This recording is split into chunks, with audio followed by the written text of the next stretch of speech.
Welcome to this explainer. Today, we're unpacking something absolutely crucial.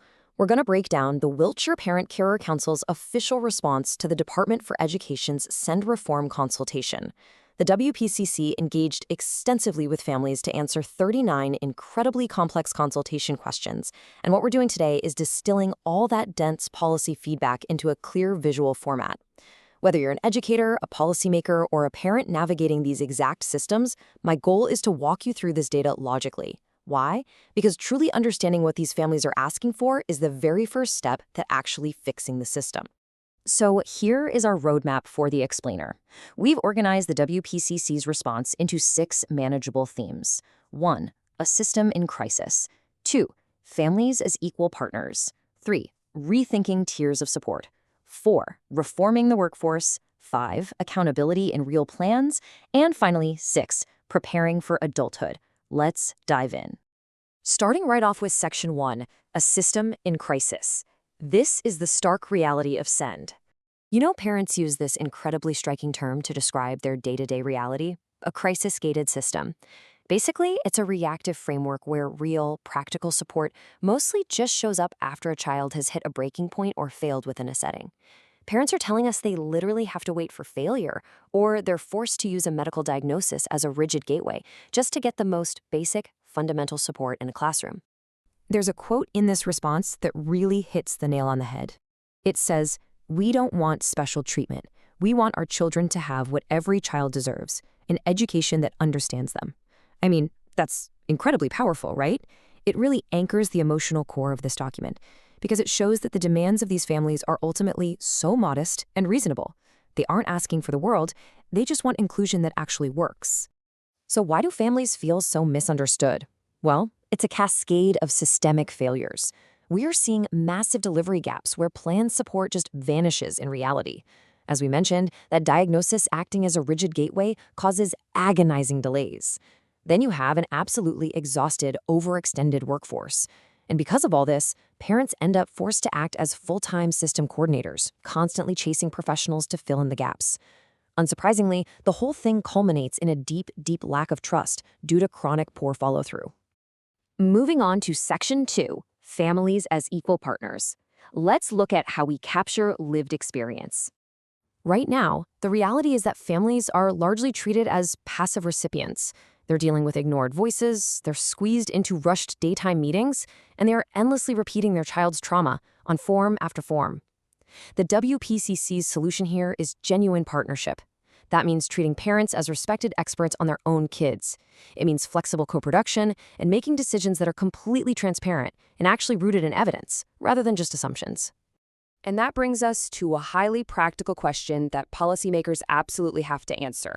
How do we efficiently capture this lived experience without completely burning out the families in the process? Well, the parents came back with some truly brilliant, actionable answers. They want centralized digital records, basically a do-it-once-and-update-it system to kill the endless storytelling. They're even asking for AI-drafted meeting transcripts to get fast, accurate action plans. Plus, they want multiple submission formats, like video or audio, to capture real-life masking. Combine that with a single point of contact at co-located family hubs, and suddenly you've got a modern, streamlined, one-stop shop for health, education, and social care. All right, Section 3, Rethinking Tiers of Support, moving from universal to specialist. The WPCC outlines these 3 necessary tiers of escalation. Step 1 is the universal offer. For this foundation to hold up, mainstream schools have to be properly funded with a flexible curriculum so kids aren't pushed into crisis in the first place. Step 2 is targeted support.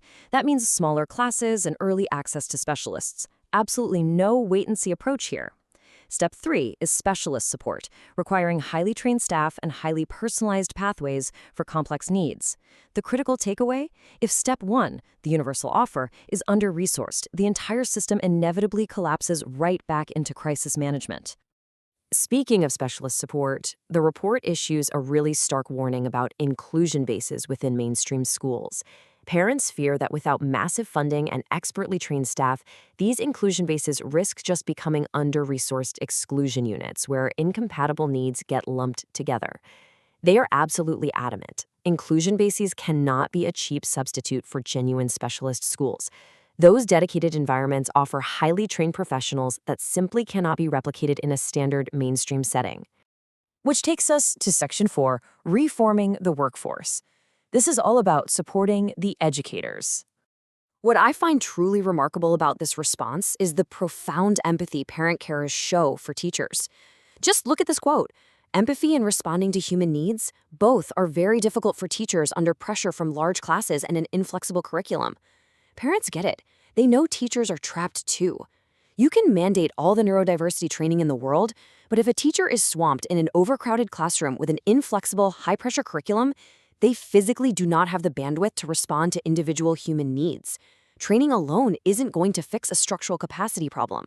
Because of those insane pressures, parents are demanding a radical overhaul of the SENCO role. Think about it. A part-time special educational needs coordinator simply cannot deliver full-time inclusion. Parents are demanding this becomes a full-time, non-teaching role that sits right on the senior leadership team. They need adequate admin support, proper TA backing, deep training in neurodiversity and trauma, and crucially, they need the authority to actually challenge inflexible school policies that are harming children. Moving on to Section 5, Accountability and Real Plans. Let's talk about making ISPs work. So what exactly is an ISP? It's an individual support plan. And according to families, a high-quality ISP shouldn't just be some vague, jargon-filled tick-box exercise. It has to be a highly personalized, living document that breaks down broad EHCP goals into specific, measurable, daily actions that a teacher or teaching assistant can easily pick up and implement in the classroom. To make these plans genuinely credible, the WPCC is pushing for 5 mandatory reforms. First, a standardized national digital template so everyone is speaking the exact same language. ISPs have to be actively co-produced with all stakeholders and based on expert professional input. We need termly reviews with real actionable updates. And perhaps most importantly, strong legal protections. Parents make it perfectly clear. Without statutory weight and actual consequences for non-delivery, they literally have zero trust that these plans will ever be followed. Finally, we reach Section 6, Preparing for Adulthood. Building independence. We know a devastating failure point right now is that support often just falls off a cliff after year 11. To fix this, families are saying preparation has to start early, in year 10, exploring personalized pathways driven by what the young person actually wants. Post-16, there must be flexible options, like vocational routes, academic paths, and alternative provisions, like EOTs for those who can't access formal settings. And as they step into adulthood, these young people need ongoing mentor support, alongside clear incentives for employers to offer them genuine opportunities. So we'll leave you with this final, provocative thought that really underpins this entire response. Is our education system truly designed to fit the child, or does it force the child to fit the system? The parents of Wiltshire have made it incredibly clear that true inclusion is not about molding a neurodivergent child to fit a rigid, underfunded structure. It's about building a system, one that is flexible, well-resourced, empathetic, and accountable, that adapts to understand them. Thanks so much for joining me for this explainer, and keep asking the big questions.